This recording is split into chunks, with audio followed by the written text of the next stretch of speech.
turn itself back on, and it just goes dark.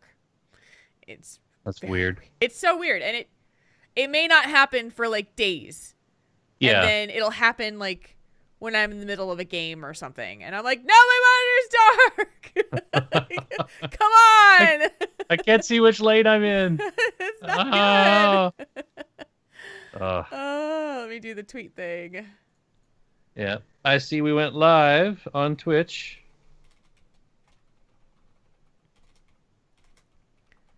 TV. I can't speak and type at the same time, apparently. Tauren, think, tank time. Is it not tic tac time? It should Not be yet. tic tac time. It's not yet. Like, what is this? What is that? There we go. There we go. Hello, chat room. If anybody's there. Anybody hanging out?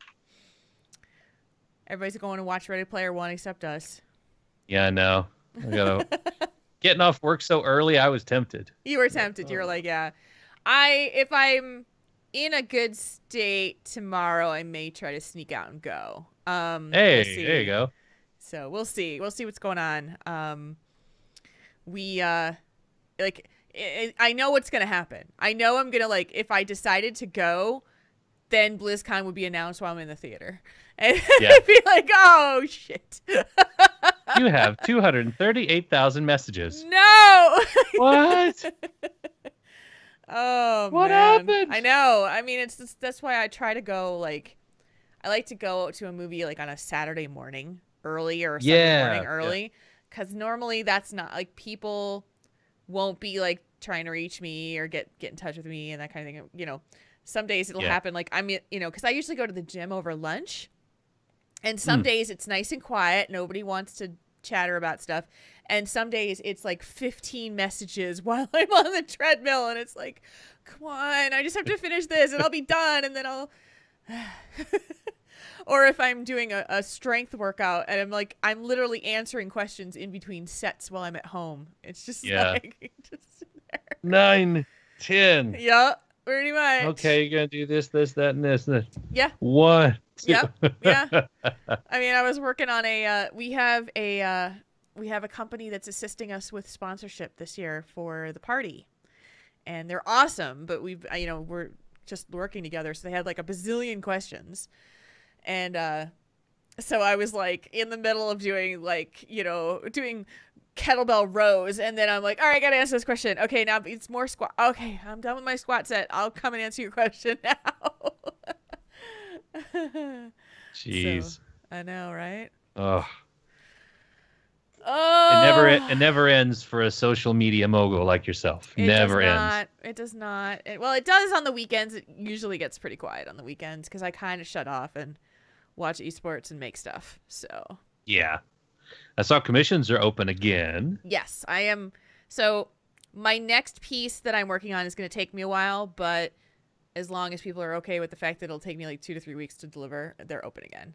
Okay. So the next piece I'm working on is, and I can share this, is going to be, let me see if I can grab this. Hang on a second. It's going to be a dragon scale belt, a full scale, full on belt. And so the customer is Mocktailed, and she's a listener of the show. Mm-hmm. And so we're making this for his full-on dragon scale belt. And if I can show this to you guys, I don't know how well you're going to be able to see it. I'll show you in a second. So this is a clasp that I'm going to be incorporating in. It's a hook and eye clasp, and they're acorns. Ooh, I can see that on the preview window. That is cool. So they're acorns, and it's just a hook and eye in there that I can get to incorporate into this dragon scale belt, which is going to be a monster. Yeah. It's a waist belt. It's a full piece. So I'm predicting this will take me probably 30 some odd hours to finish. I don't have anything going on over Easter, so I'm going to be digging in like crazy. Yeah. There you go. This weekend's getting it started, and so it's going to be awesome. I'm excited. Cool. And I just finished the 5-piece collection of things that I was making for my secret. I could share the pieces, but I can't share what they're for yet. So they just got shipped off to their recipient today. So sweet. Yeah, it's been cool. It's been cool. I've been making some really cool stuff lately. So yes, sir. And that is awesome. The chat room's getting warmed up. They're getting themselves into space. Good to see you guys. To see you here. We're glad you could take your time out of your busy Ready Player One seeing schedule, and like certain people, Draven. Still glad to have you here. Can't really blame him one bit, though. We're not going to have our show title guru, so we need someone to pick up the mantle. Yeah, 20 Tiber, Bim, everybody. Y'all need to help us out. Help us out with some stuff. It'd be great. Exciting. I had a tweet blow up today. Well, not blow up really, but I got I'll say it on the show. I got my Death Knight class mount yesterday. And the cinematic that it lets you do when you raise this dragon, it's pretty much shot for shot for the Lich King intro cinematic, where he pulls out and holds out his weapon and the snow like scatters from around him. So my gnome Death Knight just looks really just awesome. He looks awesome. Yeah, and then the gal at Stone, our buddy Stone, tagged the gal at Blizzard that did the posing, like the harnessing cameras, and then she retweeted it, and then Taryn Gregory retweeted it as well. Yeah. So like for like a half hour, my phone is just beeping nonstop. It's like, that's cool. That's not a bad thing. Not a bad thing, no. Not a bad thing at all. I just love that screenshot of him. He just, as non-threatening as a Death Knight gnome could be, he's just like, let me get it. Yeah. He's like, I'm pointing my sword in your face. Yeah.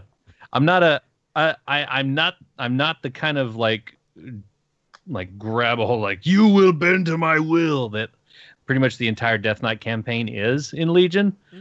They're just like taking what they can get and ripping it from them and all that stuff. It's just it's not who I am, but it still looks pretty cool. Yeah, it looks really cool. It does. And you took a really good screenshot with that too. So that Thank was you. Yeah, it's really good. But you always take good screenshots. So you take some really neat shots. So well, I try. I almost want to hint at our friend Ratzel, who does most of their graphic stuff. I was like, hey, if you ever need someone else that takes screenshots, I know a guy that takes decent screenshots. Yeah, who worked for Blizzard. That's the thing, though. You should be continuing to do a lot of that, like, and tweet them like all the time. Take really cool screenshots. Become the guy who is known for the WoW screenshots, like all the time. Yes, especially the mount ones. Yeah, be like, this is like daily WoW screeny hashtag or something. So. Yeah. Oh, yeah, Bim, I think Alex Straza is not going to be very happy with me the next time I'm around her on my Death Knight, because they're like, hey, that was my friend that you resurrected. Yeah, that's not going to be. Might cause a little bit of ire. You just a wee bit, and I think the Lifebinder is somebody who I do not want to get on the bad side of any more than I already have. No. Yeah, Oopsie. No. Oopsie. All right, let's test the soundboard. Let's try. Which one do I want? Let's test the soundboard again. Yes, we will. One shot, one kill. It's just the computer on the left and the button to the right. I don't know. Yeah. You heard the sounder, right? Yes, I did. One shot, one kill. Good deal, yo. Oh, it's been a long week. It has. I'm waking myself up. And doing the thing. Wakey, eggs and bakey. Or the other one. I can't not think of the other one. I'm sorry. Oh no! Ever since you said that, I've been thinking of that one as well. Every time I say it, it's so I'm like, so bad, but it's so funny. Wakey. It's not eggs and bakey. No, it is not. Oh man! All right, chat room. Are you guys ready for a show? Are you guys prepared for the thing that we call podcast that we do every week? What? What is that? Are you ready for the rare thing that we do every 7 days? Which is... All right. It's kind of common, but not common, Yes. I guess. I don't know. We'll see. I have like a hair. I have 2 hairs. 20, what are we having for dinner? Getting my food buff. The cat has been rubbing my microphone again. Darn cat. I was checking mine over, and they haven't gotten around. I actually thought about putting a cat tree just to the left of my computer because I have a window there, and they always like to hang around just right here. Mm-hmm. I know they like to be near me, but I was like, oh, I could get another cat tree. And then my wife was like, you could build a cat tree for like 1/3 of the price. So now I'm looking at like DIY cat tree stuff. I'm like, okay, I need wood, some carpet, a staple gun, and some rope, and blueprints, or just I don't know. So I'm looking into it. There was one that was Star Trek themed that I really loved that was probably a custom job. So I'm like, I can't do that. Yeah. I bet you could find somebody who's like showed how they did it though. Yeah, I haven't looked at any tutorials, but it's on the docket for things I need to do. Yeah, I'd like to get another cat tree. The one that I have is kind of it's seen better days.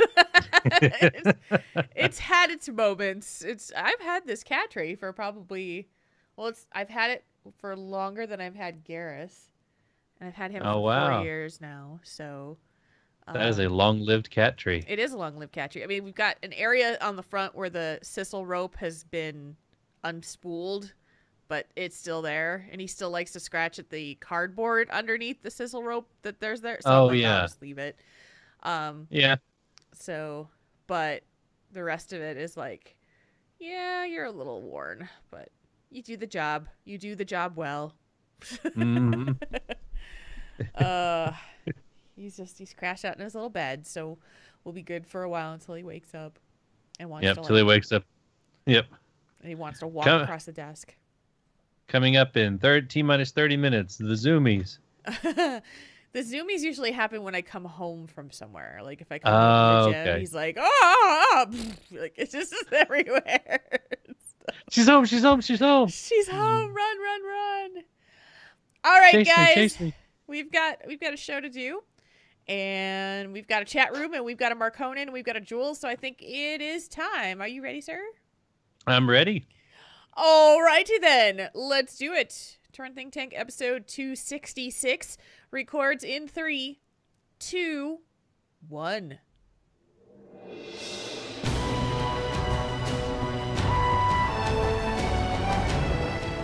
You're listening to Tauren Think Tank, the podcast about the Blizzard gamer behind the keyboard.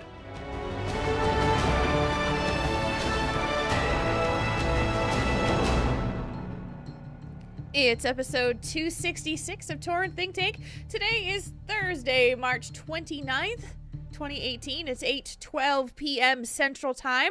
My name is Jules, and with me as always is the man with the Ready check shirt on. He's Ready Player One. You can't see it on the overlay, but he's wearing it. It's Marconin.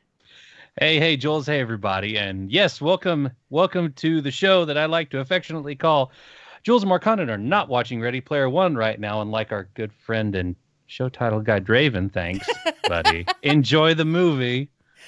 Draven has basically told us the entire last month that he is not going to be at the show tonight because he's going understandably so. Yeah, but, yeah. Apparently, there were some like preview showings that were happening last week, so there was stuff that was people were already having seen it. I have not seen it. You have not seen it, so we'll wait.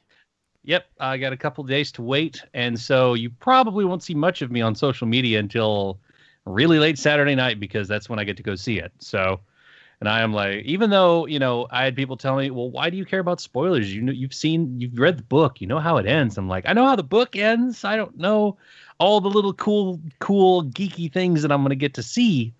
So I want to have that unspoiled, Yeah. so that's why I'm excited for it, and probably going to go see it 2 or 3 times before the next Triple T. So I'll probably be well versed in it, You might be a little excited if you are Markonnen and you are this movie. So yeah. Just a wee bit excited. Yeah, I was hoping for a little Irish accent on that one. The wee bit excited. It's the one I need to work on. It's one I don't really have. I haven't had it hammered down, but I've had people tell me I need to get that one in check and make it right. So that's okay. Someday. That's all right. Someday. What is new and exciting and fun and interesting with your life since the last time we spoke on this show? Well, through the last few days, I've been in PowerPoint hell. Because I've been getting licensed for extra job responsibilities, and it's something that is it's like government stuff that you have to hoops you have to go through to be licensed to do it. Yeah. So I've been staring in a little conference room, staring at PowerPoints on learning how to do things and getting ready to be tested on it, which I did this morning. So my brain turned to mush for the most part this week, and I have always told people that my pet peeve when you are doing PowerPoints is do not read them to me verbatim, because I have eyes and I understand English and I can read. And if you're just going to say everything that's on the PowerPoint, just let me read it, because I can read faster than you can talk. And it's like point 1, word. I was like, I've already read this. Oh, yeah. And I was like, don't explain it to me. Like, say the thing and then expound on it. Give me something to remember. It's a conversation. That's my pet peeve with PowerPoint. So if y'all are doing presentations, for goodness sakes, don't just read everything word for word. You're a presenter, not a parrot. It's so true. I mean, I'm the worst in those kinds of training sessions because I tend to learn really fast, and it is the most frustrating thing. Like I remember when I was in training to learn in my sales job that I was doing, they teach you how to work the computer system, which was like this archaic piece of crap that was awful. And, I learned so quickly that I was like training the other attendees because the teacher couldn't get around to them fast enough, And so what you're talking about with those PowerPoint things makes me want to tear my hair out, and makes me so glad that I don't work in corporate anymore, because I'm so tired. I mean, I used to have to go to mandatory trainings, like supplemental trainings for my job all the time. And it was like the most awful. And if you ever, I think the worst thing in the world is when you make people break out into groups and do activities together. That is the worst. Don't make me break out into a group and role play a scenario. Don't. It's awful. I hate it. Yeah, I've had to do that a couple of times because we do quarterly trainings as well, and it's just like, and it gets me the corporate speak. Yeah. You could tell when someone is been through the motions, hey guys, we're gonna win. We're winning. We're trying to get everybody to cheer. You say I say winning. Oh. All that stuff, and we're gonna really diversify our portfolio. Think out the box on this one, guys, and make sure you align with our future plans and seeking the whatever. And I'm just everybody's just like, oh gosh, just kill me now. Oh, shoot me. Oh god. Just it's head so in their true. hands. It's so true. As you were talking, you couldn't see it on the podcast version. I'm rolling my eyes big time because I totally get that. And that it's the jargon and the keywords and buzzwords and all that stuff. And it's just we're going to go by this mantra, and it's this mantra from now on. And you're like, oh gosh, really? It's just going to change next quarter. You're going to have another plan from on high. It's okay. Yeah. Oh, and by the way, here's the mantra, and you got to wear it on a button on your lanyard because everybody's wearing this around the office to remind everybody. Yeah, we could go on about this forever. Yeah, chanting back and forth and all that. Yeah. But we had one guy that did instruct like that, but they would always hand off every hour or two. And the other guy was really conversational. He was very engaging. He would look at the board, and then he would kind of look down at the ground in front of everybody and talk. And this other guy was like very conversationally look at you and he'd ask questions. And it's like, yeah, that's right. Now, when would this apply to this situation? I think it goes this. What do you think? You know, he was very conversational. And every time they'd swap him, like, bring back the other guy, please. Please. Yeah, you want to be the fun trainer. You don't want to be the because I used to have to do training for when I was in a call center. I was a supervisor and I would have to do training. And so I was the trainer who was always just like, let's go. Let's talk. Like, let's scenario this out instead of here's what you have to do. Blah, blah, blah, blah, blah. So anyway, that sounds like you've had a fun couple of days. Yeah, well, you know, and to combat all that stuff, I'd come home and I'd play a couple rounds of Overwatch just to kind of get it all flushed out of my system. I've been playing at least 1 or 2 matches a day. Good. Still mostly mystery heroes. I don't know what it is. Their algorithm always gives me Zarya or Sombra, and that's that, or maybe a Mercy, and I'm like, I or Doomfist. Good Lord, I don't like Doomfist. I don't understand him. He's a glass cannon that doesn't know how to aim. Like I've gotten wrecked by Doomfist a couple of times. I'm like, how? Like I've even seen Doomfist live long enough to have their ultimate in Mystery Heroes, which, you know, if you die or if you fall off a building and you even respawn as Doomfist, you lose all of your ult progress. Yeah. How are you alive that long? How? Like, you do one charge and then everybody's like, hey, it's a Doomfist. Dead. Exactly. So when I get Doomfist, I'll do one little charge and then I'll just be like, try me. And then they'll just mow me down. I'm like, and then I'll say in the chat, thank you. I hate Doomfist. And it gives me Sombra. I'm like, I can't play Sombra. I don't know. I can play Sombra. When they give me her, it's cool on Mr. Heroes. But Kalani can teach you how to play Doomfist. He's actually he knows that character well. Well, I'm going to have to pick his brain on that one because I just see that big giant fist right here on this side of the screen. If you can see, like, it's about that big on my screen. Can't see anybody. Oh man, huge Doomfist. I'm like, oh no. But it's been pretty good. I've been liking that. Got my DK Death Knight class mount the other day. Got some cool screenshots and actually tweeted towards the gal who does all the cinematic work for that. Actually did the poses and stuff. And she complimented that my gnome looked awesome. And I was like, well, thank you. It's only because he's doing the Lich King pose, which is amazing. So that's really the big highlights for me, other than brain turning to mush. Just trying to stay sane with Overwatch and WoW this week. Nice. What about you? What's been going on this week for you? This week was a busy podcast week. I did Slaying Demons and BattleNet News, Convert to Raid BattleNet News, and Convert to Raid BattleNet Sports, all before this one. So I've been doing a lot of work there. It was a lot of prep work for CTR and the both shows. So doing all that. I've been working on some preliminary BlizzCon party planning, even though we still don't have a date yet. We're pretty sure when it will be. So we're doing the preliminary stuff, the early bird kind of groundwork planning. We've got a theme. We got an idea of where we're going. So that's cool. And I've been in personal stuff. I've been really working. I've had so many chainmail projects, just amazing stuff. And I shipped off a 5-piece collection of which I can't divulge the person or the purpose behind it yet. But if you check my Twitter, you'll see pictures of them that have been posted along the way. I finished the last one last night, which was awesome. I think I got the most compliments on a piece for that specific piece than any of the other ones that I have done. So it was really cool to see all the positive feedback on that. And I booked 2 trips.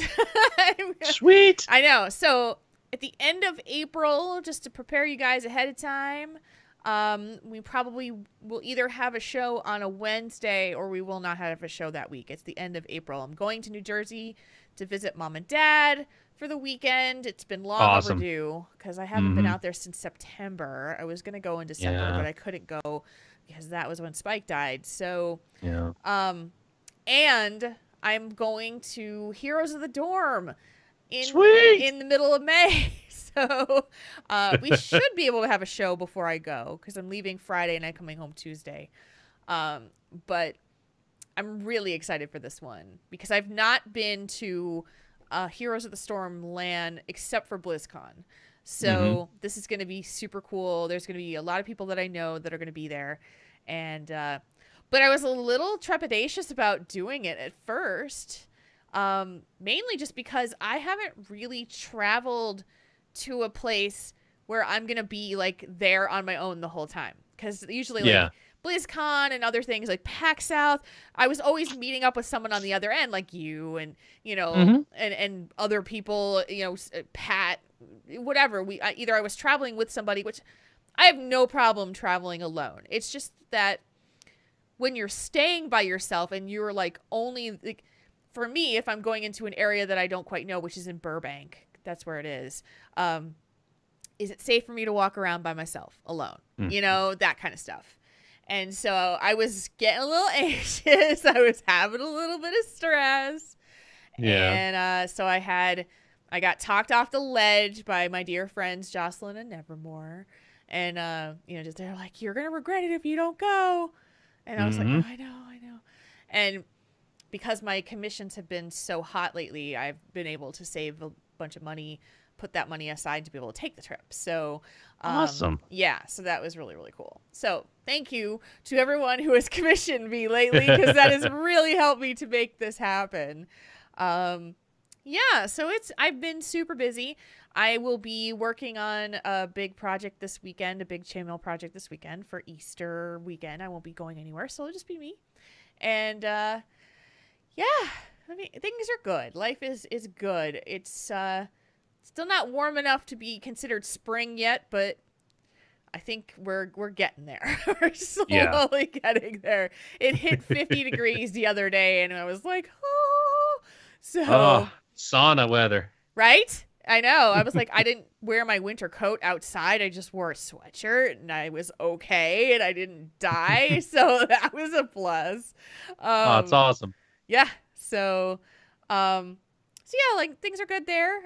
Things are good, obviously, with the show. We're doing really well, and we have a show topic. And thank you guys so much. We've been getting some letters. I will say again, we need more. Send us more. We have one for next week. If we have a topic for next week. Other than that, we need more stuff. So please, discussion topic ideas. If you need advice for a letter, send it our way. We're more than happy to take that in. So yeah, even if like it's not a question, even if you don't have a question, you just have a topic that you want us to touch on, or you see something in the news that you're like, I wonder, maybe we can, maybe they can just expound on it and talk about it, anything like that. Yeah. It doesn't just have to be a specifically personal problem or issue that you want us to talk about. It could be anything general or anything you just see out in the world. So we'll take it. I agree. So with that, unless you have anything else. No. Okay. We will move on to our think tank question of the night. And first, we play the bumper. Tauren between options? Let Triple T help you sort it out.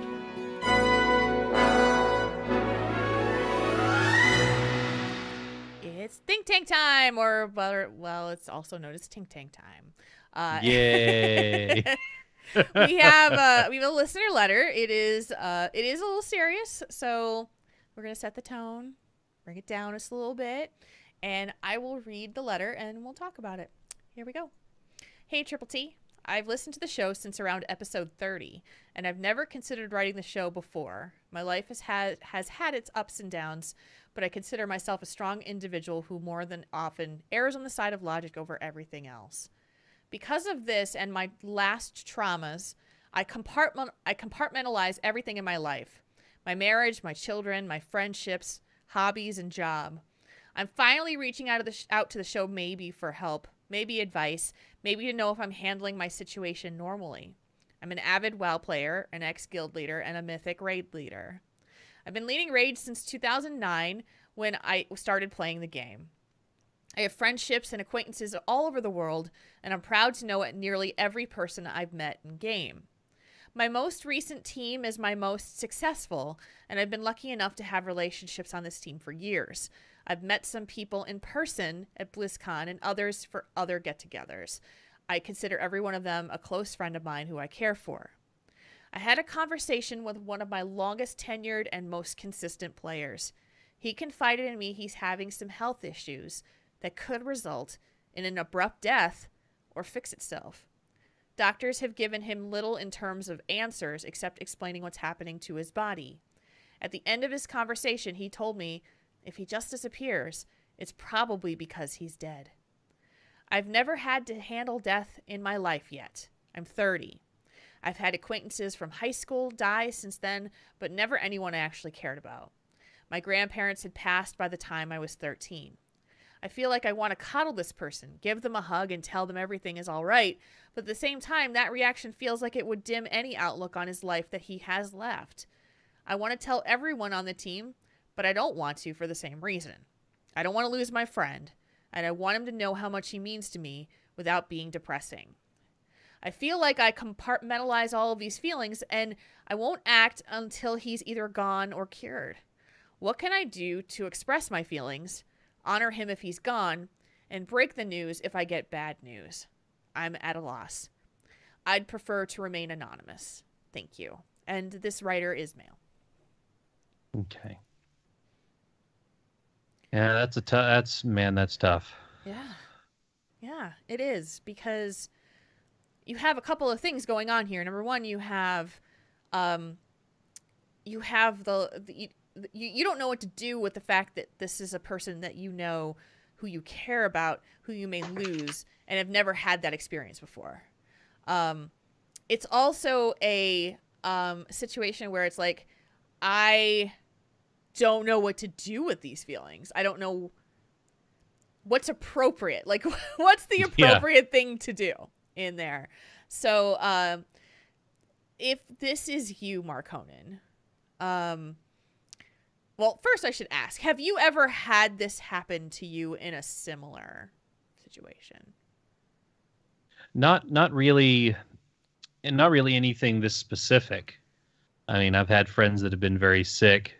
You know, I've had family members and friends pass away, sometimes abruptly.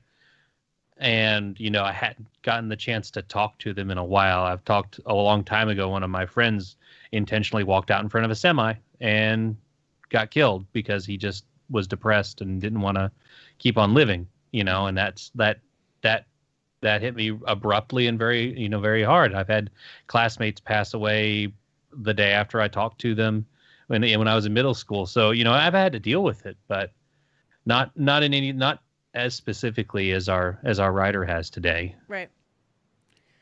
Well, because I think that the biggest thing about this is that this is a relationship that has built over time. It's, you know, and there, you know, how do I say this without it coming off wrong?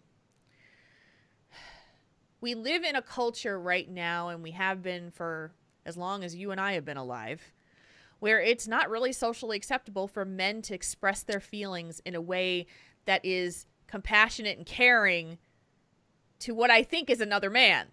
You know, I'm thinking that his teammate is a man. And so we don't live in this culture where it's like more than, I love you, man. I don't know. I wouldn't agree with that entirely, because it's based on the relationship that you have. Because I have male friends that I've known for years, like my best friend from high school, Joey. We've had, you know, like deep conversations and really talk about how much we care about each other, how close our friendships are, and we've had those deep discussions. And those, you know, it's like not just the superficial, you know, that, you know, like the manly understanding of like, yeah, I love you, bro, too, and they don't dip deeper into it over maybe on a large scale somewhere. But I think if you look at individually, there's a lot of people that do have that. They do have those relationships. It's not all encompassing. All my male friends, I don't go out of my way to say those things. There's some that I should, like my friend Jim that passed away a couple months ago. It was sudden for me, but that's only because like our writer, I compartmentalize my life a lot too. I know it's something that I need to work on, but I really do compartmentalize everything. I hadn't talked to him in a couple of years. I've texted him, and I knew he was sick a while ago, but just suddenly hearing that he was dead, I didn't have a chance to talk to him. Right. You know. But listen to what I said. I said we live in a culture where this is common. This is the norm. Okay. And yes, I absolutely agree with you that there are exceptions, and there are a lot of men who can make that connection, but it's not modeled. It's not like there's not really good, strong examples out there of how to sit down with another guy and have that conversation and not feel weird about it and not feel like super uncomfortable about it. And so, and yes, when you compartmentalize things, it means you're taking a piece of it and you're shoving it behind a door or behind a wall, and you're not touching it because it's too tough, or you've been told that you can't have those emotions publicly. You know, it's, you know, man up. It's not okay to cry about this. You got to be strong, and you've got to be powerful, and you can't show that emotion. And so I feel so badly for our writer, because it's very clear, like, you have these emotions and you don't know what to do with them. Mm-hmm. You don't know where to take them. You don't know where to put them. And so I will say this. I can't think of a scenario, maybe someone else in the chat room, maybe you can tell me. I can't think of a scenario where it's a bad thing to tell someone how much they mean to you. I can't think of a, you know, even if they reject you, even if they can't handle it, you know, I can't think of someone who does not deep down want to hear that someone else, like, that you've meant something really good to them.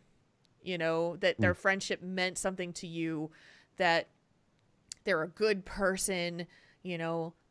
And maybe I'm being Pollyanna about this, but unless it is a creepy, weird scenario in a mutual friendship, I can't think of a scenario where a friend would not want to hear from another friend that you're a good person and I value you. And when we give all those diatribes of like, don't wait until tomorrow because tomorrow may never come, and we all see that and we all say that, and then what do? We go on to our daily life, because it's a lot easier than saying to me, for me to like call Mark Honan up and say, look, I want to talk to you. I just want to tell you like how much you've meant to me these last few years and how great it is to work with you. You'd look at me and you'd be like, okay. I don't know. I'd be more receptive to that. I'd be surprised, because it's not something that, as a society, like you said, we normally do. We normally don't take the time out of our day just to like poke somebody that we hadn't talked to in a while and expound on a friendship or relationship like that. I'd be surprised, but I mean, like you said earlier, I mean, it would be nice to hear. Like you said, you can't think of a time when that wouldn't be a good thing to hear. Right. So, yeah.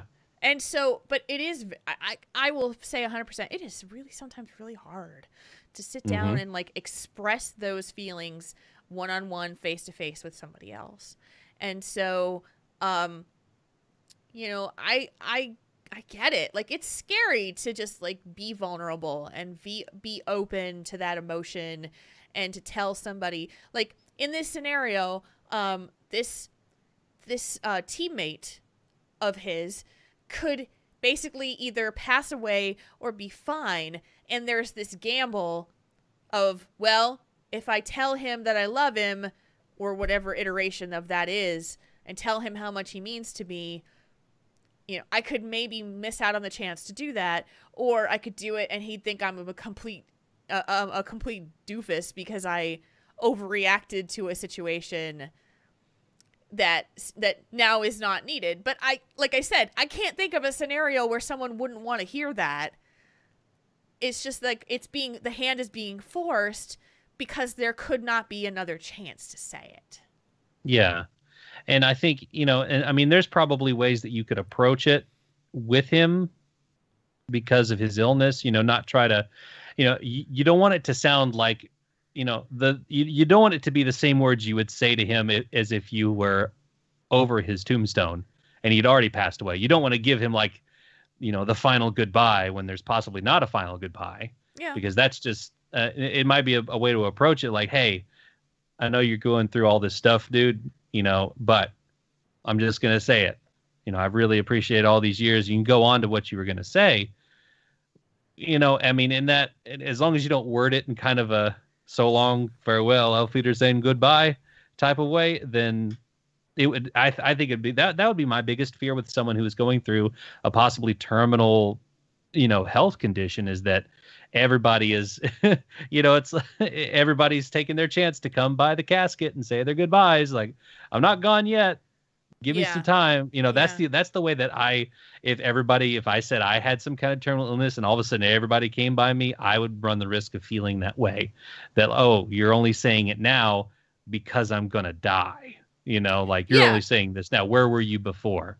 Where were you all this time? And like, that's just my mind avalanching into this, angry place because I'm already angry. I'm sick. So, that would be my only concern if I was in a writer's shoes, is coming across like that. And yes. And I think he's fearful of that too. Yeah. Yeah. I mean, and man, you've really got to feel out the situation. I don't know how often you talk to him, on a basis, or how close you've been. I know you guys have been friends and raiders for a long time. I don't know if like you got his real phone number, like you've met him in person, have it on Facebook or whatever. But I mean, you've just got to kind of gauge your relationship and kind of go from there. I would definitely say something if I were you. I would definitely say something as opposed to not saying anything, because like, I have regrets of things that I never said and didn't keep up with people that I've lost, people that, even though I'm the kind of guy, like, I cannot talk to you for 2 or 3 years. And if we were friends, not 2 or 3 years, but if like months or a year, and just because we don't live near each other and we see each other, it's like friendship is back on, nothing's wrong. But there's probably things in those months that I wanted to say. There's things that I would want to say to that person that suddenly I don't have the chance to. And that eats me up sometimes if I think too much about it, because it's those lost chances, the things you should have said, that you could have said. So I would gamble on the side of saying something and risking him feeling awkward. So what? Awkwardness fades. Like, you're like, hey man,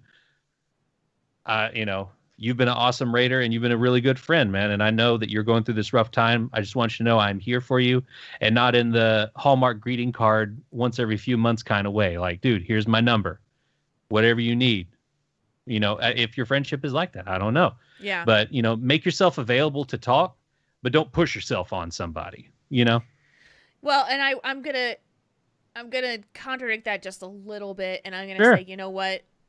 When someone is going through something really scary, they sometimes just can't ask for that contact. It's very hard to reach out and ask for that contact. And I will tell you, in the weeks and months after, after when I was going through my divorce, the people who sent me a message periodically just to check in and say, hi, how are you? What's going on? How have you been? Was so helpful, because I was not in a place where I wanted to reach out to anybody about it. It was just tough. I'm scared. Your friend is probably terrified, and there's just, and then it feels like a burden. They don't want to feel like a burden to, like, he's reached out to you to tell you, like, look, I don't want you to just know that I disappeared and not know why if this happens, and I'm warning you about it. And that's a big trust opening right there. Oh, yeah. So it does, I think it goes a long way for you to just make sure that even if you don't say the words, to show in your actions that you care and that he's important to you and that he's somebody that you care about and it's someone that you want to know, and, and let him talk if he wants to talk. Give him space to do that, and just listen.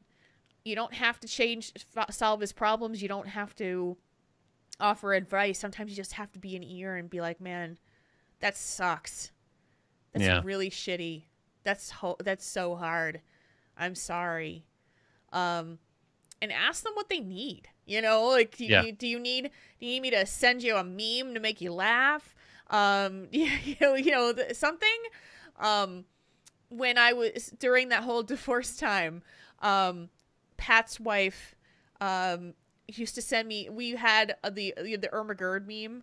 She would send me. I think I have like dozens of them on my phone from her that she would just like text me one a day. And it was just like this silly little thing that just made me laugh. And then I'd find one and send one back to her. And it was just this little thing that made a huge difference. And I remember that. Like, it did something to make me feel just a little bit more normal during a really tough time. And so there's that part. Sure. But then there's the other part of, like, you're carrying this secret with your team. And that's hard. Mm-hmm. But if he hasn't told you that you can share this information, you cannot share it. Yeah, exactly. Yeah. Like, unless, no way. Yeah. I mean, and right now you definitely can't. You might ought to ask him what his thoughts are on it. Because I know you've got it bottled up, but sometimes there is that trust. There is that, hey, this is just between us. I'm just letting you know for reasons. So if he hasn't expressly said that you could tell the other people on your team, don't say a word. And you can ask him. You can ask him, yeah. Yeah, I mean, he may give you an opening. You know, like, if he says something, you know, you got to read what is in what he's saying to you, too. Like, if he brings it up or brings up something like, I wish that it was easier to tell other people, but I don't want them to know. You know, and ask him, you know, if the worst happens, what would you want me to tell them? And, you know, ask him, like, you know, give him some of that power there.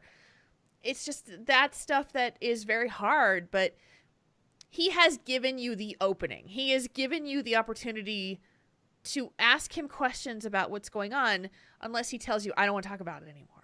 I don't want to deal with it. Now, I know that's not easy to do, you know, but have these conversations of just, hey, how's it going? And do it regularly. Regularly touch base. Yeah, like, make sure you're checking in, seeing how he's doing, making sure he knows that he's cared about.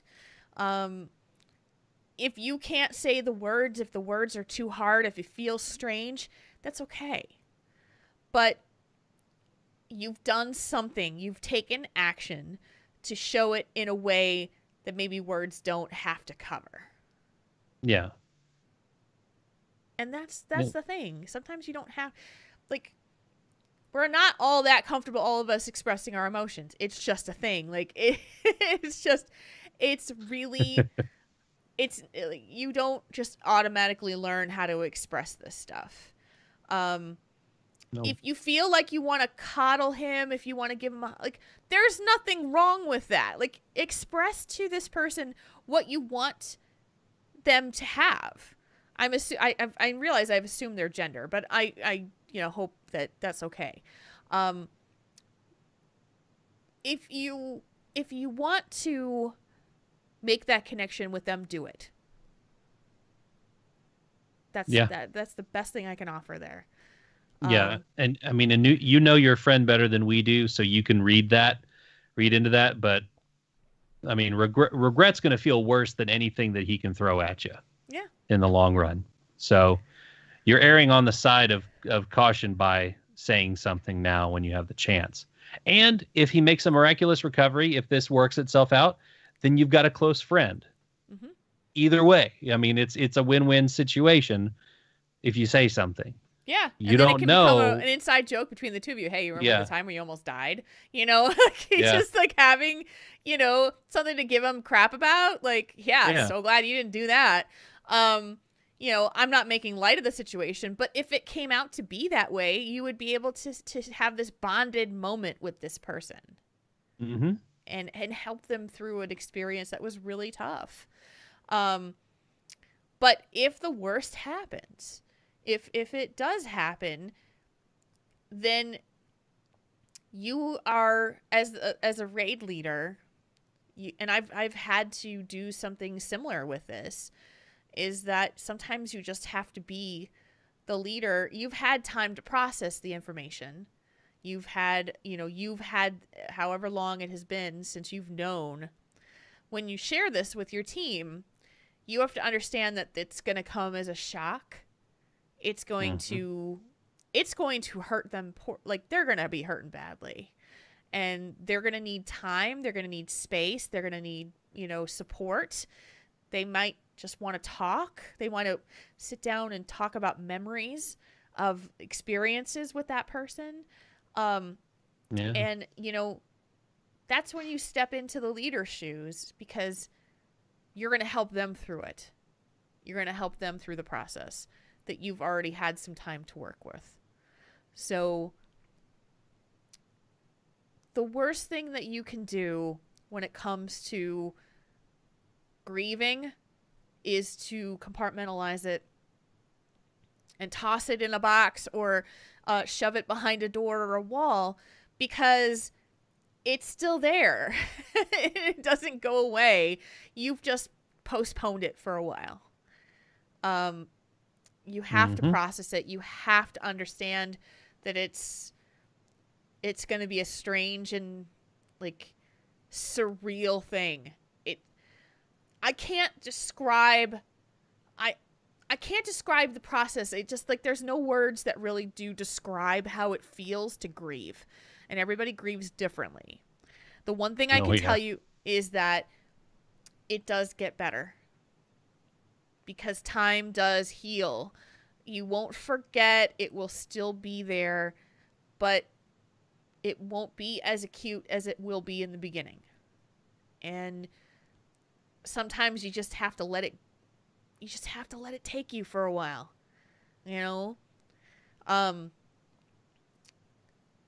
I guess the best analogy I can do, and maybe this is not for everybody, this is how I feel it, this is how I understand it. There's like this hole that exists in the center of my chest, and it becomes this vacant. It's like a hole. It just, like, it's living and breathing, and it hurts, and it aches, and it sometimes it like physically weighs you down. It's the best way I can use to try to describe it. I don't know if this is the same thing for everybody, but that's how I experience it. And sometimes you can stand up a little bit straighter with it. Sometimes you just have to lay down and let it do its thing. Or curl up in a ball and just kind of push it down. But that hole, it gets smaller and a little bit smaller as you heal, as you work through it. And sometimes you just have to cry it out. Sometimes you just have to feel it. Sometimes you have to get mad and punch a pillow or scream into the ether, or you have to do something. So I guess that's the best way I can try to describe what it feels like and what you can do with it. But everybody does it differently. Everybody has a different experience with it. Yeah, and when that does happens, if that does happen, and you tell your team what happened, you've got to be there for your teammates and to say, well, okay, how are you guys doing? Of course, we won't raid this week. We'll take a couple weeks off, and then we'll come back and we'll talk about it, or we'll talk about it now. Yeah. Just, how are we going to progress, going forward without them? What do you guys want to do? I'm all ears. Like, be the leader to listen and to hear and to make yourself available to them. Just like we are hoping you're going to make yourself available to this person who's going through some awful gamble. Like, either you're not going to be here anymore, or you're going to be fine. Yeah. What? Yeah. Like, there's no middle ground. Like, it's like a light switch, and just to having that, that is rough. That is such a rough to have your life your future be a gamble like that. I can't even imagine. And most people can't. And so that's probably why it's a good idea to make yourself available to them and to check in on them. Like Joel said, every couple days, every few days, like, just be there. Yeah. no matter if they need anything or not, always ask, always make yourself available, show that you care. Yeah. And like I said, you know this person better than we do, so you can gauge how to word it. Mm-hmm. But don't put it in a box and put it away for a while, because someday you're going to do that ready check and you're going to have one less person there and you're going to regret not saying anything. Yeah. Right. And if there's one thing I can say, if you don't know how to express your emotions, is to open up a blank document, a notepad, something, and just freeform write. Just write. Just say exactly. It doesn't have to make sense. It doesn't have to have proper sentence structure. Just let it start to kind of like, I'm angry. I'm angry because this is why I'm angry. And then just keep letting it come out. And you don't have to keep it. You don't have to show it to anybody. You just write. And it sounds silly. It sounds dumb. I've done this many times. And it's just like, once you've taken it out of your head and you put it on paper, it doesn't live there anymore. At least it doesn't live there like fully on. Like, it's still, you're processing it, but it doesn't spin like a top in your brain because you've removed it from there. And sometimes, if you need to print it and rip it up, do that. Like, just like whatever you need to do to try to like express what you're feeling. If you don't know how to do that with other people, because I can't tell you how many people out there I know who just have the worst time expressing how they feel about stuff. They don't know how. They have no ability to verbalize it. It's just these emotions that have been there and stamped down until they can't stay in there anymore, and they come out in the more destructive ways. It's the drugs, the alcohol, the overeating, the self-destructive behavior, sex, gambling. It's that stuff that happens, that the emotions have to come out somewhere. They do. So my healthy suggestion is to write it and make it so that you don't have to show it to anybody else. But if you're just like, if you're sitting there to listen to this podcast right now and you're like, oh, I'm so mad, or I'm so sad, or I don't know what I feel, but something is not right and I don't feel like, write that right now. Sit down in there, just write those words. Yeah. And then you say, I don't know why I feel really mad. I just know that this. I don't know why I feel this way, but I know this. And I'll bet you'll start coming out with some stuff that you didn't know you had in you. Yeah.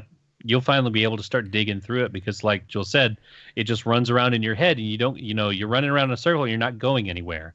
But start relieving the pressure, putting it down on paper or in a text document. You can start making some progress, but you can see your thought process, and you've got a concrete thing right there that you can look and refer to and kind of see where your head's at. Yeah. And Battle Panda said in the chat, write an open letter to your cat. And let your cat or your dog know how you're feeling. Yeah. Like, Sparkles, I'm mad. I'm mad because this. Yeah. Sparkles will listen. Yeah. That's what they do. And so I will also say this to our writer, is that I really hope that you have somebody in your life that you can have those conversations with, who is there for you. This week, I was talking on the top of the show about how I was having all this anxiety and this stress, and I was, and it was that plus more kinds of feelings of failure and imposter syndrome and all of those kind of things. And it was spinning so badly in my head that it was just weighing me down, and over this beating up of myself. And I finally just broke out of it by talking to friends about it, and talking to people and just saying, I need to say this about what's happening, and then have them say, if you, like for not wanting to travel alone, if you don't do it, you're going to regret you're going to be mad at yourself that you didn't do it. And it's like, that is so true. And it's like the logic isn't there. Like, I know what the logic is, but I can't seem to see the logic because I'm feeling all the emotions. But just bringing it out and saying it to friends, put it into reality, and suddenly it was like the pressure valve released. And so I really hope that you, writer, have people in your life that you can come to who are there for you like that. And if you don't, this is where I'll suggest therapy. Mm-hmm. As always. Yep. I know, because I've said this on the show 1,000 times, but we know also that saying it over and over again has resulted in people getting therapy. So, I will never stop saying it. Yep. And I am going to therapy right along with you. Mm-hmm. To help with my self-destructive tendencies and to help with the things that I self-sabotage on. And it's, it's hard stuff. It is not pretty, but it helps. It changes you. So this is hard, and it's really never, there's no like formula that I can give you to say this is how it's going to be when it happens or if it doesn't happen. You're just going to have to feel it, and you're going to have to be okay and open to listening and to feeling it. Yeah. And don't take too much time in getting the chance to talk to him. Yeah. Because, I mean, like you said earlier, don't put off till tomorrow what you can tell him today. Because you may not have tomorrow. He may not have tomorrow. Heck, you may not have tomorrow. Yeah. It's a scary thought that we all put at the back of our heads. But there's no time like the present, as it's been said 1,000 times before in 1,000 different places. Yeah. You say he's one of the best raiders and friends that you've had. Tell him. Let him know that you feel this way about him and you appreciate him and that you are, tell him. Does he know? Does he really know? Or do you think he knows because it's like amicable and mutual feeling friendship? He may not know. Yeah. He doesn't know the extent because you've never told him. Might as well tell him. You know what? And if you can't say it, then write it out. Write him a letter. Like, it may be cheesy as hell, but write him a letter and either email it or send it to him, but you'll feel better that you did. Yeah. You'll feel better because you have it out, and you'll feel better because you know that he has seen it and now knows it. Yeah. Whether or not whether he'll just like brush it off like, oh, dude, where are you going to ask me out on dinner next? I mean, whatever. I mean, even if he brushes it off like that, at least you've got it out. That's all, at the end, that's all that matters. You've let him know. If he brushes it off, he's like, it's all right, dude, whatever. Yeah. Hey, at least you let him know, and the pressure's off of you on your end on that one. And you won't feel guilty, or you not guilty, but regret for not saying something. Right. Exactly. I mean, you'll have lightened the load on yourself by getting it out there. So figure out how to word it based on your friendship, based on your experiences, whatever, man. Figure it out, write it down, let him know. Exactly. And if he's if a miracle happens and he's healed, celebrate it. Keep talking to him. Yeah. Tell him how awesome it is that he got better. Tell him how glad you are he's still here. Yeah. Oh, man, I'm glad I didn't want to have to get another healer. You know how hard those are to find at the end of the expansion? Oh, you can make light of it then, like we were saying earlier, make light of it then.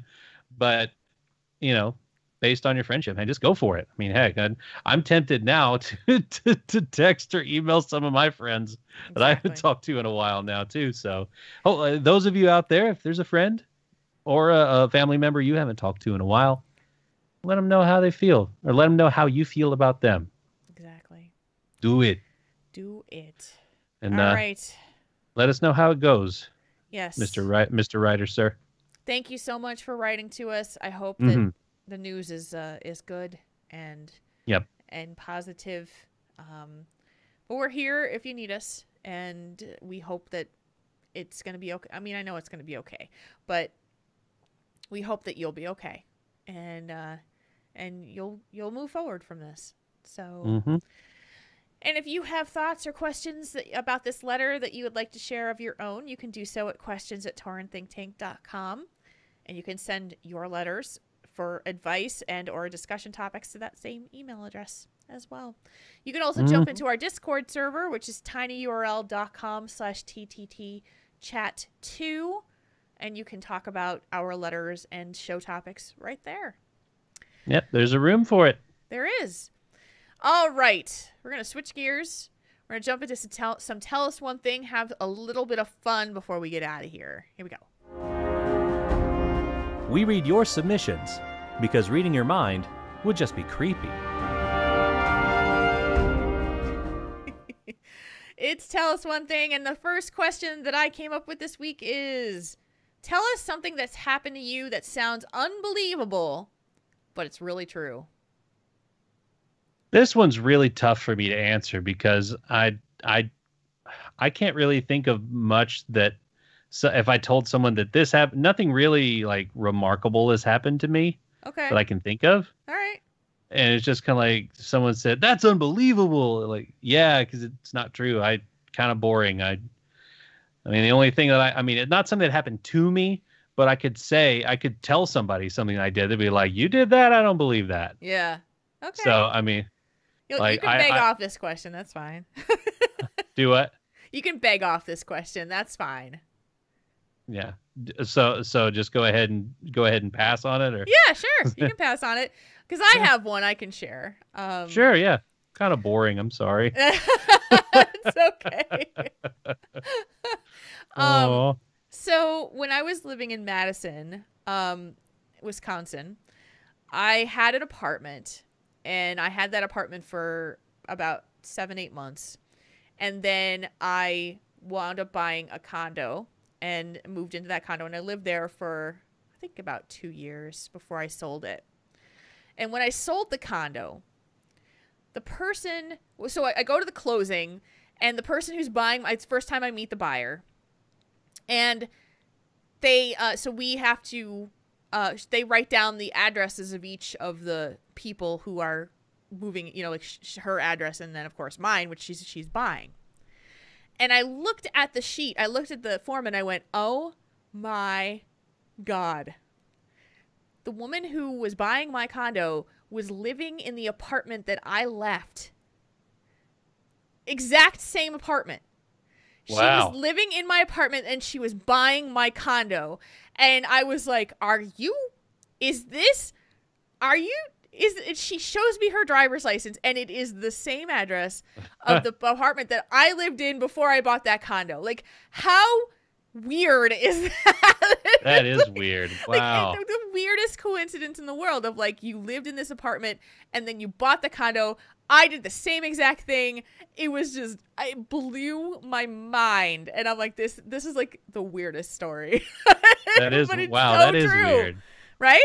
That's cool though. So that who is are the you? story. Why are you following me? I know. I wound up like, I was like, okay, so I'm not telling you where I'm moving after this, okay? Oh, it's too funny. Knock, knock. Hello. Yeesh. Yeah, it was super weird. So that's what inspired this question. That was the story that inspired this question. Oh. I have a weird coincidence that happened at work today. Okay. Kind of like that, real quick. One of my other coworkers, for our job, we had to go get fingerprinted at the state police office. And my coworker that went in before me to get her prints done, turns out the guy looked at her address and was like, oh, I know that street. I know exactly where that is. And she was like, oh, why? He said, oh, I wrecked my car there back in high school. She's like, were you driving a red, whatever the car was? He's like, yeah. And she's like, yeah, I saw that accident happen. I was in my front yard. Like, I saw that happen. Wow. And now they're, after all these, and that was like 15, 20 years ago. Wow. And now the 16-year-old kid that wasn't paying attention and wrecked the car is now, getting her fingerprints for our certification. So a little bit of a coincidence there. It didn't happen to me, but I saw it happen. So. That's wild. So that's kind of cool. That is cool. So we asked you guys what you had that story that was unbelievable, very true. S Aries 08 said, after being a stay-at-home mom for about 4 years, getting divorced to actually be allowed to pursue my dreams and literally applying for 150 jobs, I finally found my dream job and not being held back anymore by the people trying to control me. People say I'm actually miserable and putting on a facade, but I couldn't be happier. Oh, that's fantastic. That's wonderful.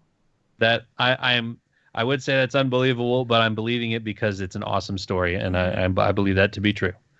Wolf Tracker says, until I was discovered to have sleep apnea and got a CPAP machine, I was sleepwalking 80% of the time during my waking hours for 19 years. Oh my goodness.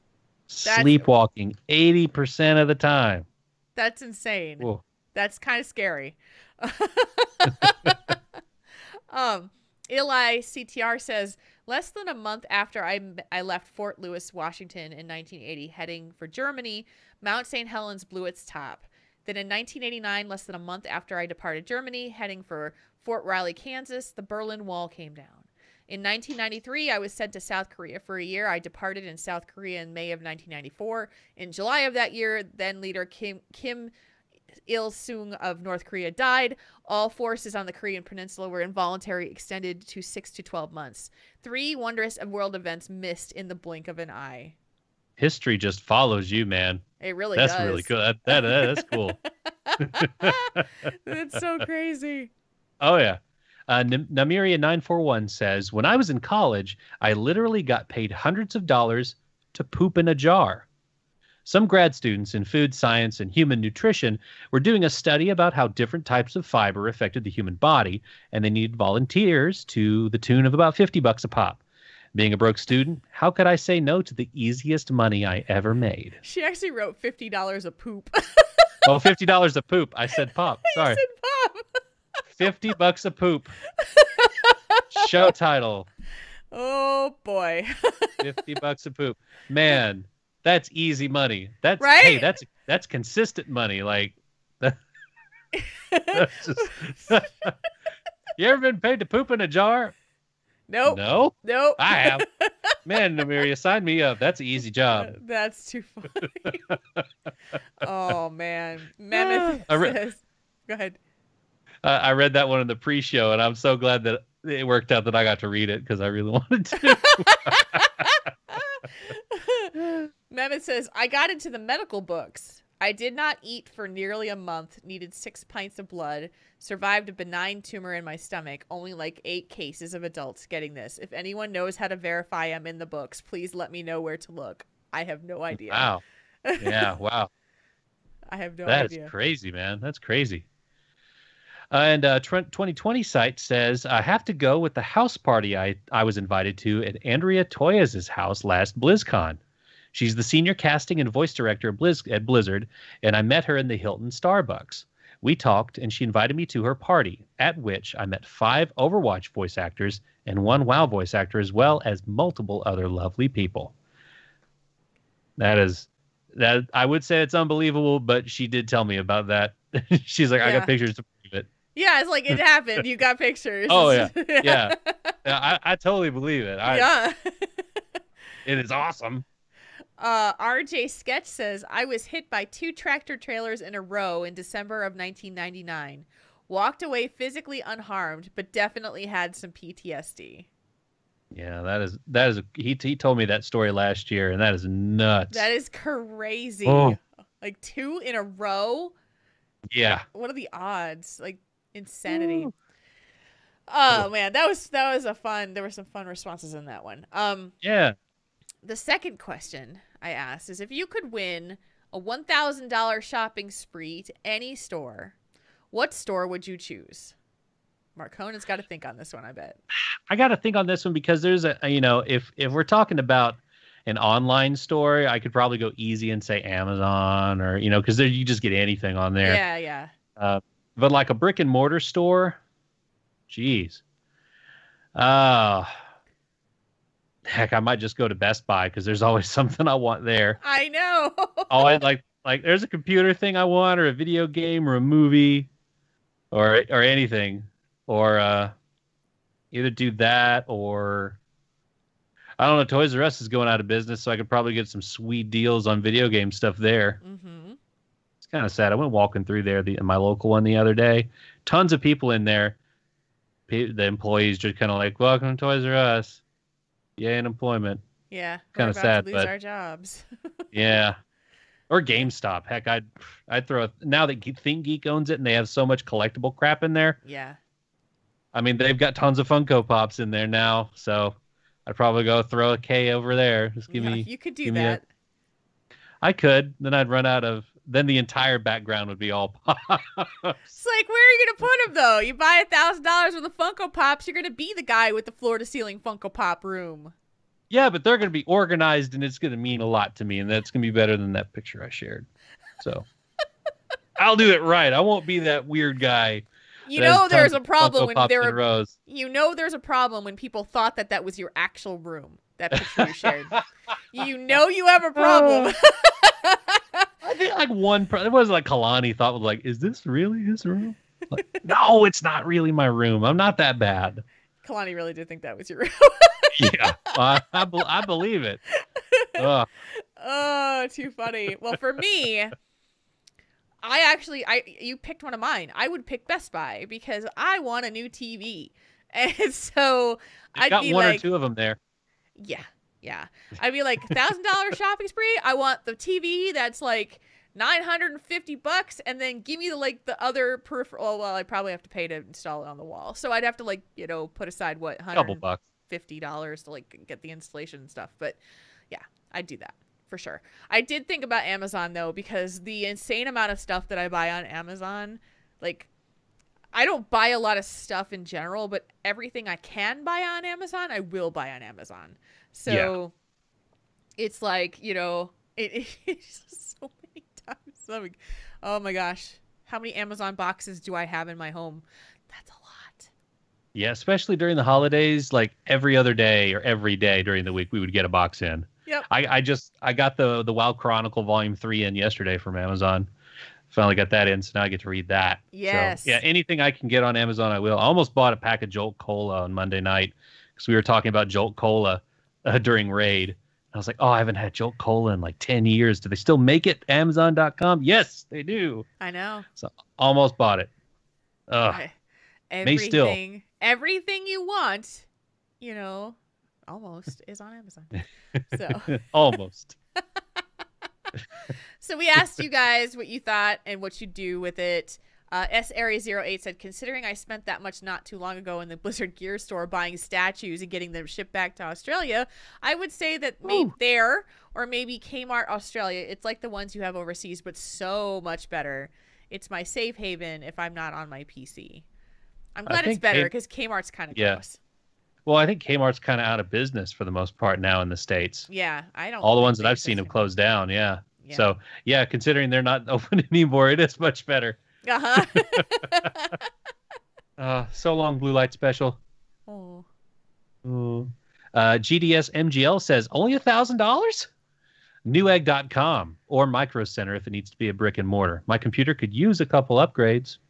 Indeed, I've spent this whole computer over here was Newegg. Yeah. So yeah, nice. I've spent a pretty penny over there. Nice. For me, it's Micro Center. That's where I got my computer from. But we have a Micro Center here in Minneapolis, so I can get to it. So. Oh yeah. Yeah. So it's pretty nice. Wolf Tracker said if it was online, spending eBay. If it was online store, Newegg, or Entertainment Earth. If it was brick and mortar, Walmart. You get a lot for $1,000 there. You can get a lot of toilet paper and diapers for $1,000. That's true. You will be good to go. Yes. And then if you get paid to poop, you can buy some more toilet paper. I had to bring it back. I'm sorry. I had to bring it back. Oh, it's always poop jokes. You can sneak a sunrise past a rooster before you can sneak a poop joke past me. What? I don't know. What? It's another Southern saying that I just made up. I've never heard that one either. Wow. Okay. You can tell. I told you guys. I've been in like PowerPoint hell all week. My brain is mush, so wires are getting crossed. You can sneak a sunrise past a rooster before you can sneak a poop joke past me. Is that what you said? That's what I said. Okay. My band director used the sneak a sunrise past a rooster joke, and I just tacked Yeah, on no, the I got past. it. I improvised on that I one. got it. Read the next one, please. Yes, moving right along. Ili_CTR says Rob's Meat Shop. It's a local butcher shop. Helps me satisfy my culinary creativity, i.e., smoked ribs and brisket only carries you so far. Next on the list is some dino bones. He has that in quotes, and I don't know what that means. I'm not sure either. It might be like a giant cut of meat, like you see like the end credits of the Flintstones that knocks over the car, like the giant rack of brontosaurus ribs. Okay. Maybe. Yeah. Okay. Nigeria 941 says easily Powell's Cities of Books in Portland, Oregon. It's the hugest bookstore I've ever seen, and it has lots of other goodies as well. Oh, that's cool. That is really cool. RJ Sketch said, I'd go to a computer parts store. At Shield Spec needs some upgrades. And Bim replies by saying, after cleaning my home and getting rid of old crap, I am so ready for a shopping spree at the first IKEA in Wisconsin that will be opening soon. I didn't know IKEA was coming to Wisconsin finally. I'm betting it's towards Milwaukee, though. That's my guess. Yeah. That was a fun one. Good luck on your shopping spree intentions. I hope everything goes well there for all of you who are trying to get there. Yep. If it's like the one that opened up in Memphis last year, it's probably you're probably going to leave. You'll leave with your furniture, but you'll also leave missing an arm and a leg or something, because people can be very ravenous at these new build shops and stuff. Yeah, because we've never had, the South is not known, well, the Mid-South, I should say, because Dallas has a lot of them, IKEAs, and like Atlanta has one, but Memphis, Mid-South, like there's none in Arkansas. And so when they made one in Memphis, people from like 3 or 4 states just congregated in there, and it's just this mash of people. Yeah, it's kind of insane. Yeah. Yeah. This is why IKEA is kind of insane. It is insane and amazing, and get it shipped. That's all I'm saying is now just get it shipped. Yeah, ship it. Go back to Amazon. Yes. Yes. All right, we have some feedback from our letter from or our discussion topic from last week, so I'm gonna play that bumper right now. Ladies and gentlemen, we now bring you. Whoa, that's a lot of feedback. That's a lot of feedback indeed. We have a letter responding to our discussion topic from last week, and I'll just start it off. Hello, Triple T. My thoughts on the discussion topic of your last show were very different to yours, so I thought I'd share them. During the introduction of the discussion topic, Jules worded the topic as the harder your work, the luckier you are. And then during your discussion on the show, the ending changed to the luckier you'll be. I got hung up on the original choice of words, as for me, it seemed to have a deeper meaning rather than just being poorly thought out motivational speech, which is sadly all it's likely is. The phrase, the harder you work, the luckier you are, implies to me that those who do not work hard also have less luck, and that possibly this luck is the reason why they work less hard. Hard workers are lucky because they're able to work hard, they have the opportunity to work hard, and the ability to work hard. Those who are less lucky could be seen as hard done by, meaning their situation is unfair, which comes back to luck or a lack of luck. So for me, the phrase, the harder you work, the luckier you are, is more about being grateful for the cards that were dealt in life. I am hardworking at work. I'm lucky enough to have a job that I'm I'm lucky enough to have a job that I am enthused about enough that I want to do well and put great effort into it. I am hardworking at home. I'm lucky enough to have a house to maintain. I'm hardworking towards my family. I'm lucky enough to have a family that I appreciate and care about, such that I want to put my effort into maintaining my relationships with them. I'm hardworking physically or at sport, and even in my day-to-day life. And I am physically fit and healthy enough to do sports/physical exercise. I'm lucky to have the mental faculties to work hard at living well, doing my job, and living a stimulating and rewarding life. Reading this back, it almost seems sickeningly cheerful, but I think we can all benefit from taking the time to appreciate all the things we take for granted. I may have my physical and mental health and well-being, a family, a job, and a roof over my head today. Today, I am lucky, but who knows what tomorrow may bring, and not everyone is so lucky. Thanks for doing such a great show. I look forward to listening each week. Keep up the good work. Keep being lucky. From Kalira from Doomhammer EU. It's a good way to look at it. I agree. Yeah. I think, yeah, I mean, when we did that topic, it was like, it still stuck with me after we were done with it, too, because I was just like, because it's still up on the freaking board. It still is? It's still there. So it's almost Easter changed to a different holiday. I know. Well, I don't know if they could say, like, you know, have an excellent workout or something. Yeah. Like that. Blah, blah, blah. But waka waka. Waka waka indeed. Thank you, Kalira, for writing into us. I appreciate your perspective. Yeah, thank you. Yeah, that was really good feedback, Claire. Thank you. Yes, and now we have one /moo to give.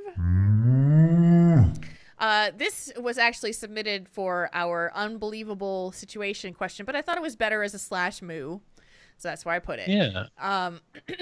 Grim says, would you believe that I was with the same woman for 20 years and married for 15 and didn't actually know or experience what true connection and love felt like until after we were divorced and I met the love of my life?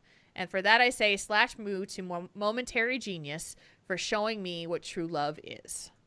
Aww. Aww. That's sweet. That is very sweet. /moo to both of y'all. Absolutely. That's cool. Do you have any /moos to give to anybody this week, sir? Oh, my goodness. Brain is still mush. /moo to brain mush. Yeah, /moo to brain mush. /moo to everybody listening. Okay. All the Moo crew. I don't have nothing in particular, just to /moo to all you guys. Thank you again for listening, supporting the show by listening to us, and keeping us afloat for nearly 6 years. I know. We're closing That's in on awesome. the 6-year mark. Holy crud. Woo. Holy That's awesome. crud. I know. First grade. Our show can go to first grade. Goodness. Right now we're in kindergarten. We could go to first grade after this, graduate to there. It's going to be pretty amazing. Yeah. It's hard to believe sometimes, man. It's just really hard to is. believe. So that, Mark Honan, I believe, is a show. Yeah, it is. Upon further inspection, that would qualify the criteria of the standard code that we would require as a definition of a show. So it's a show. It has passed inspection, certified as a show. We've now stamped it. It has been known as episode 266. Yep. Signed, sealed, delivered. It's a show. Stamped. And what is happening in the next 7 days that you wish to speak of? What is happening? Let's see. Well, I get to go see Ready Player One on Saturday night. Yay! I know we've talked about that already, but I am so jazzed for it. I know it's not going to be the book. That's okay. The fact that they made this movie is enough for me to be excited to go see it. Let's see. That's about it. I'm going to go to my grandparents and see the family on Easter Sunday. Nice. And yeah, and then that's about it. It's kind of a boring week, but that's okay. That not all weeks are winners, so I'll be cool with that. So yeah, not a whole lot going on. That's cool. What about you? I think it's going to be a quiet week for me. I'll be watching up some HGC and preparing for the next episode of BattleNet Sports, and yeah, just working on a bunch of stuff, showing some stuff off, hopefully. And we'll be back on Thursday, like we always are. So you can count on that, unless something weird comes up. So, so count on it. Yeah. And with that, bank on it. I will bring the show to close like we always do, just like this.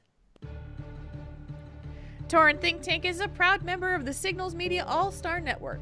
Find out more about the other great shows in the network by going to signalsmedia.com. Portions of the music and sound effects heard on this show can be found at incompetech.com and freesound.org. You can also find us outside of the show on our website, taurenThinkTank.com, which has all of our podcasts and information on how to get in touch with us too.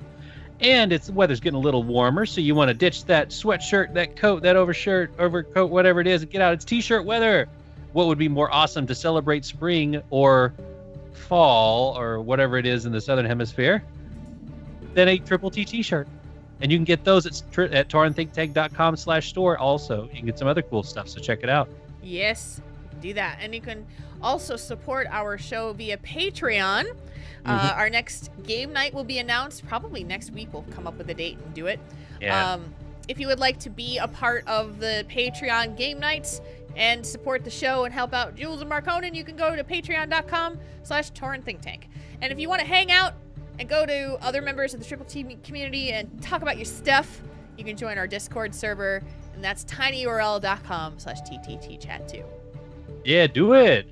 And while you're talking to the community, you can also like us on Facebook at facebook.com/TaurenThinkTank. And of course, you can also find us on Twitter for the show at TaurenThinkTank. You can find Jules at JulesRPG. You can find Marconin at MarconinWow. Thank you, everyone. Thank you, chat room, for being with us tonight and every Thursday night, 8 o'clock Central Daylight Time. We're on the video stream, twitch.tv/TaurenThinkTank.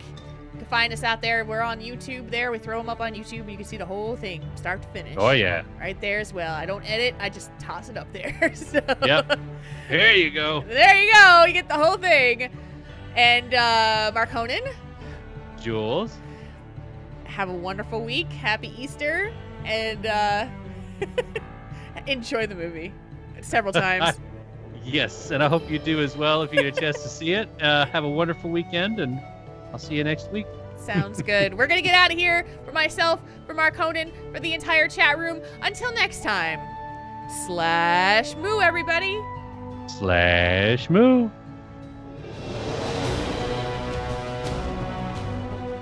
Tauren Think Tank.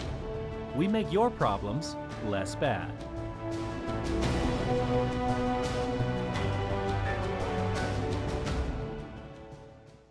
This podcast is a part of the Signals Media All-Star Network. For more information on this and other fine shows, go to signalsmedia.com. It's okay to stick our stuff in your ears. Really? Really? Really? Really? Okay, ladies and gentlemen, show titles if you have them. $50 a poop.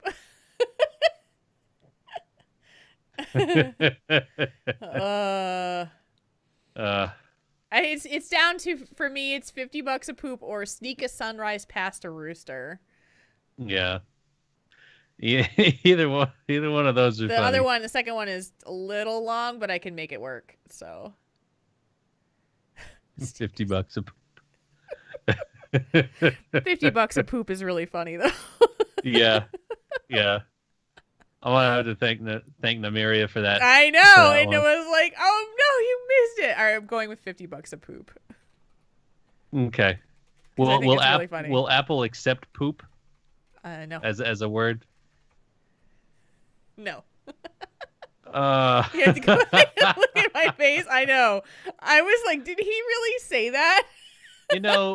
It was one of those things. I'm really tired, and I've had an enormous amount of caffeine, so I'm in that little weird loopy middle area where I'm a little twitchy.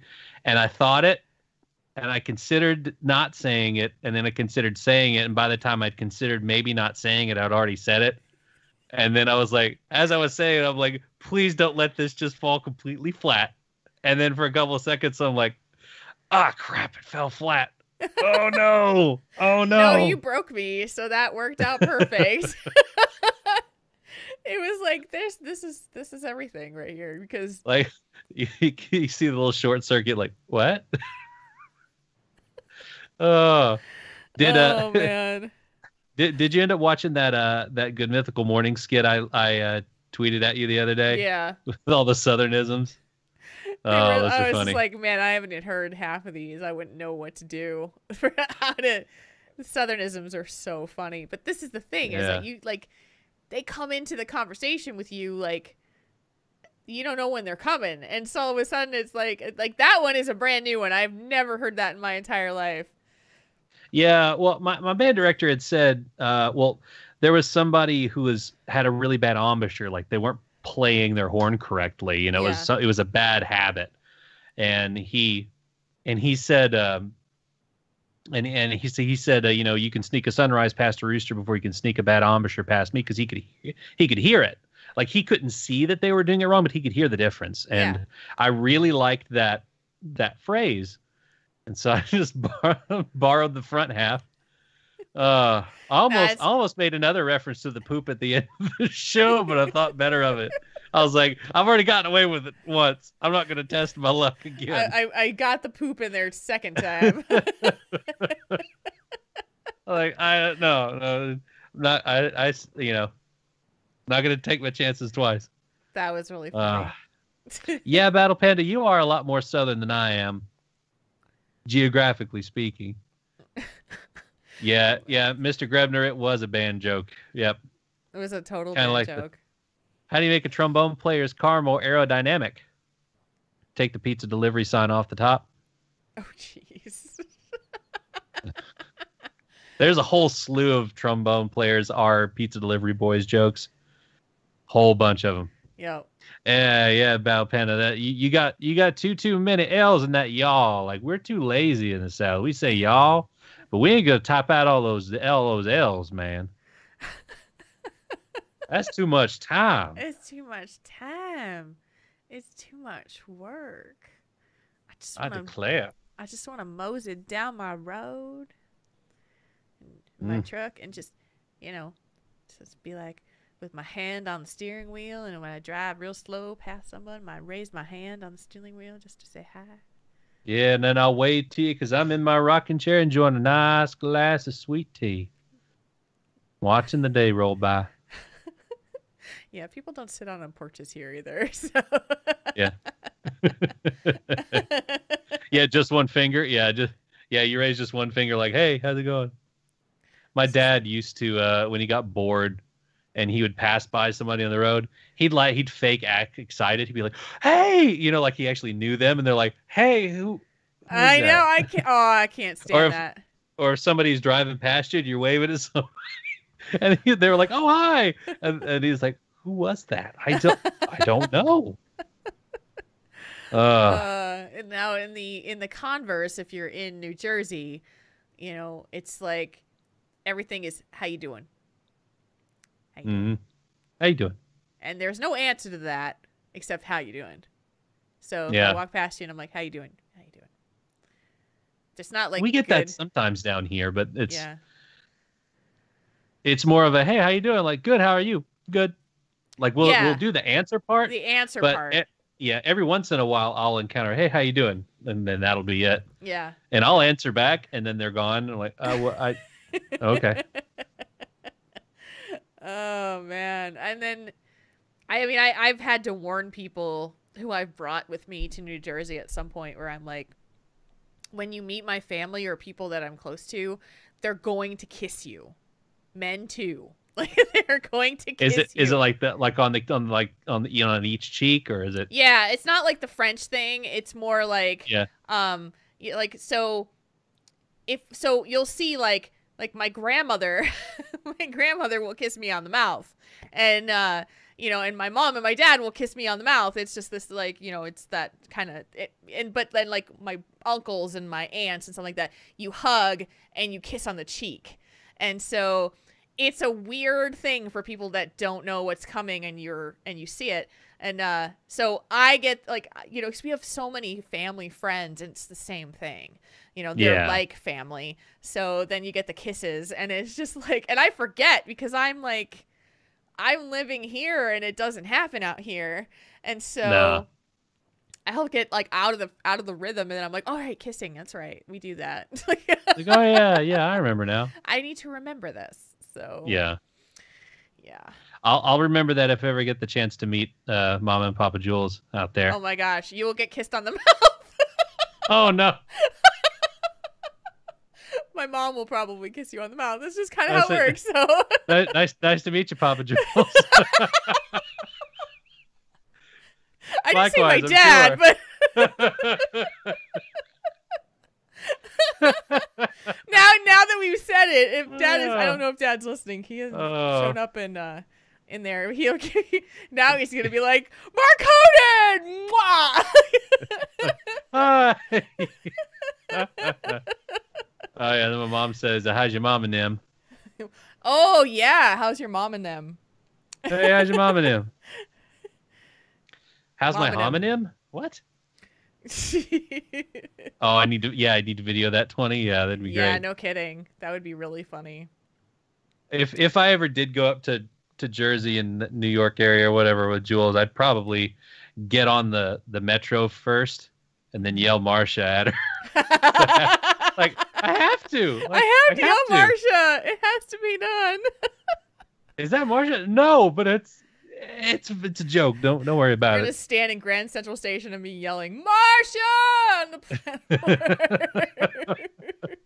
Nobody's gonna know why. Yeah.